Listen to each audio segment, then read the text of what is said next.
Көрсөң өлтүр. Путинге каршы чыккан кыргызстандык кармалды. Россиянын Санкт-Петербург шаарында кыргыз жаранына вандализм жана терроризмге ачык үндөө беренелеринин негизинде кылмыш иши козголду. Бул тууралуу Россиянын маалымат булактары жазып чыкты.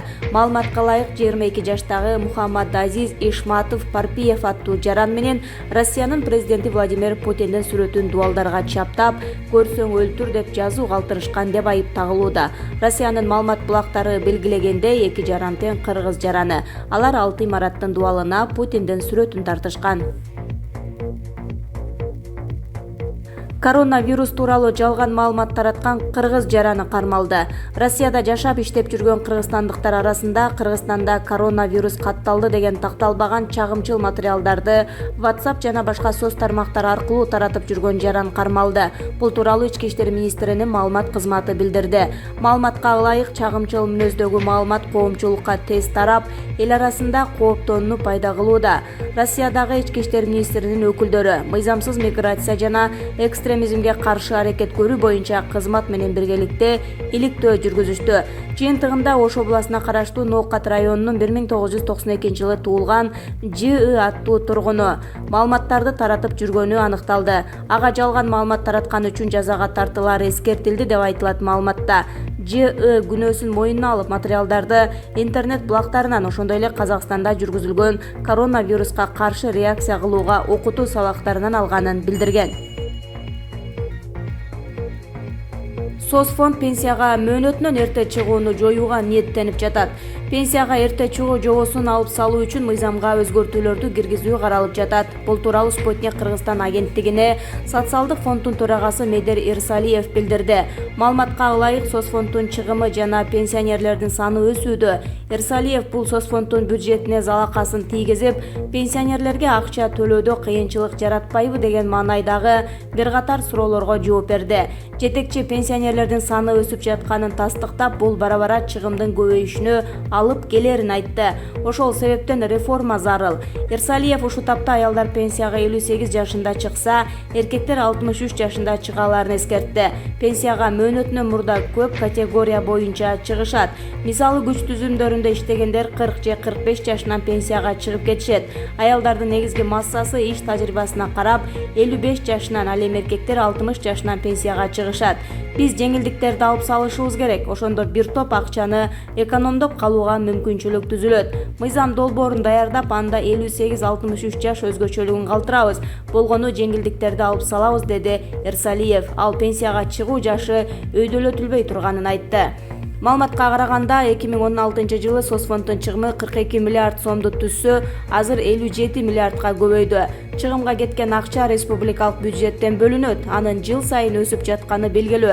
2016-жылы 16 миллиард сомду түзсө, бул жылы 22 миллиардка жеткен. 2016-жылдын башында 604 миң пенсионер болсо, өткөн жылдын октябрында 667 миң пенсия курагындагы адам катталган.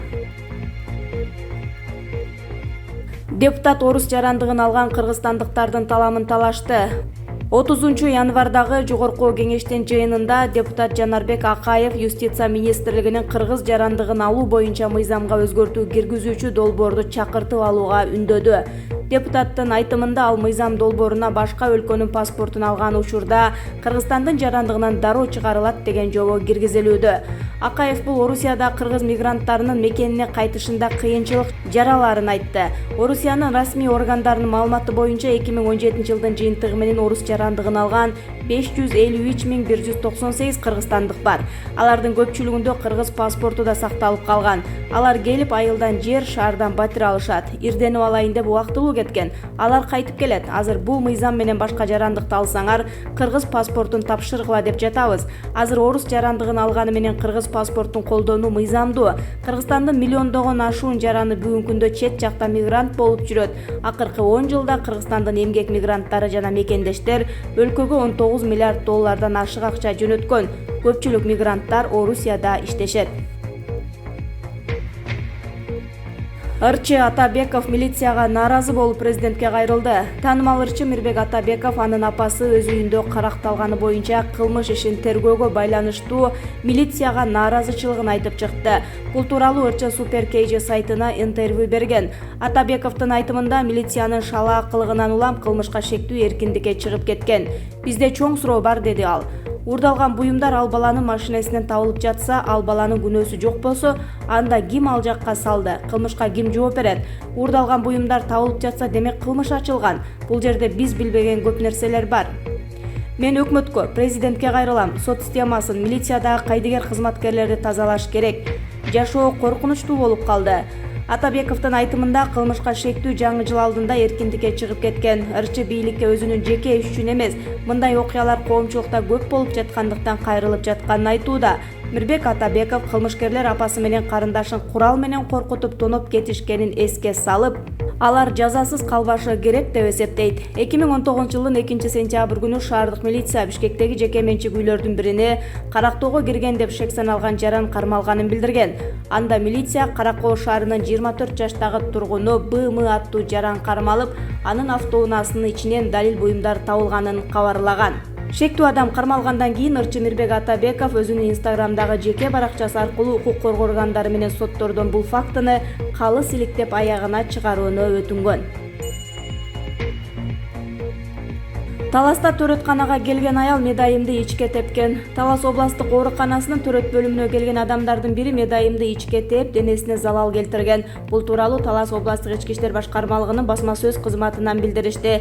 Окуя 28 январь күнү түшкү саат 14 чамасында орун алган. Жабырлануучу төрөт бөлүмүндө медайым болуп иштейт.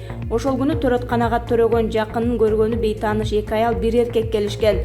Бизди төрөт бөлүмүнө киргиз дешкенде медайым өз кызматын аткарып, бизде карантин, төрөт бөлүмүнө кирүүгө болбойт деп айткан. Сөздөн сөз чыгып, алар уруша кетип, аялдардын бири медайымдын ичине бир тепкен. Жабырлануучу 64 жаштагы Талас шаарынын тургуну ошол күнү кечинде Талас шаардык ички иштер бөлүмүнө арыз менен кайрылган. Бул факты боюнча кылмыштардын жана жоруктардын бирдиктүү рейстерине катталып, сотко чейинки өндүрүшкө алынган. Тиешелүү адамдарга соттук медициналык экспертиза дайындалды деп билдиришти басма сөз кызматынан. Пара алды деп милдеттүү медициналык камсыздандыруу фондунун Бишкектеги башкармалыгынын башчысы кармалды. Милдеттүү медициналык камсыздандыруу фондунун Бишкек аймактык башкармалыгынын башчысы Болот Момбековдун пара менен кармалгандыгы белгилүү болду. Бул маалыматты экономикалык кылмыштуулукка каршы күрөшүү мекемеси тастыктады. Директордун пара алып жаткан жеринен кармалгандыгы белгилүү болду. Финансы полициясы бир аз убакыттан кийин бул тууралуу кененирээк маалымат берерин айтты. Кытай бийлиги коронавирустун жайылышы кайсы айда токтой турганын айтты. Кытай бийлигинин алдын ала маалыматы боюнча коронавирустун жайылышы февралдын ортосунда чегине жетет. Андан кийин төмөндөй баштайт, ал эми марттын аягында толугу менен токтойт. Бул тууралуу Известия жазды. Кытайдын көзөмөл жана профилактика боюнча борборунун алдыңкы эпидемиологу Цзэн Гуандын айтымында оорунун инкубациялык мөөнөтү бар.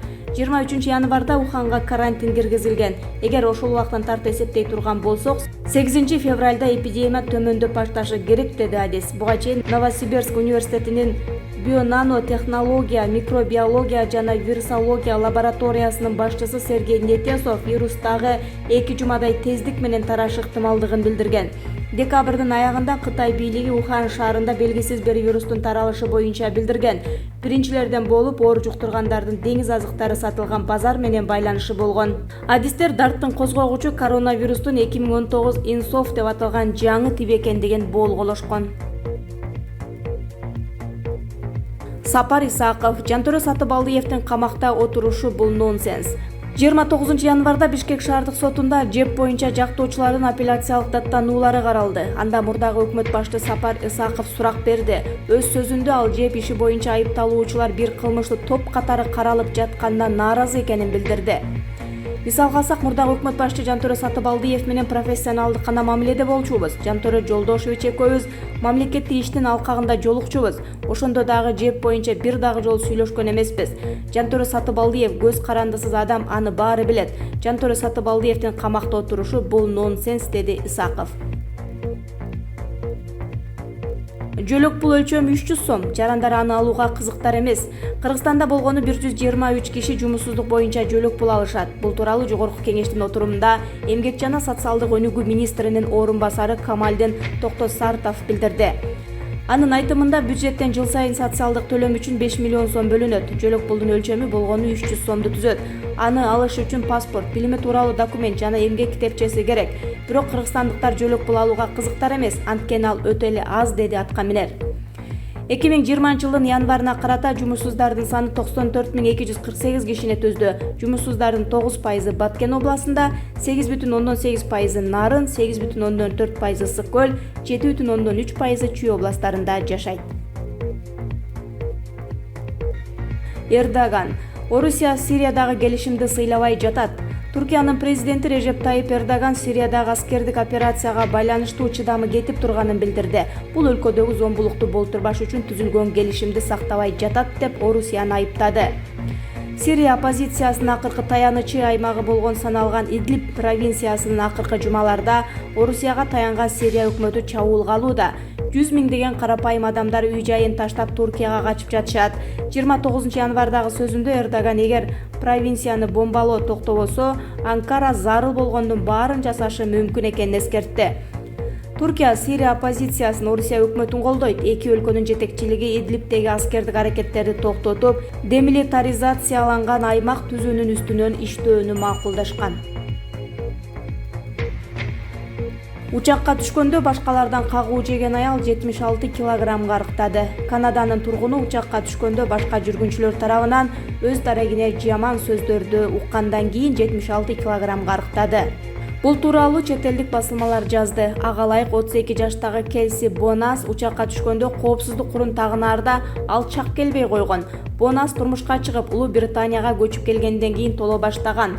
Ал жактан тест татым тамактарына көп уктап, тез эле толуп кеткен. Бонас Макдоналдс тест татым жайына күнүнө 2 же 3 жолу барчу. Жыйынтыгында 136 килограмм болуп кеткен. Ашыкча салмактан улам балдары менен сейилдөө деги эле аларга кам көрүү бир топ кыйынчылыкты жараткан. Учактагы окуянын намысына тийгендиктен ашыкча салмактан толугу менен арылууну максат кылган. Алгач ашказанды кичирейтүү боюнча операция жасатып 60 килограммга арыктаган. Андан кийин жашылча жемиштерге басым жасаган.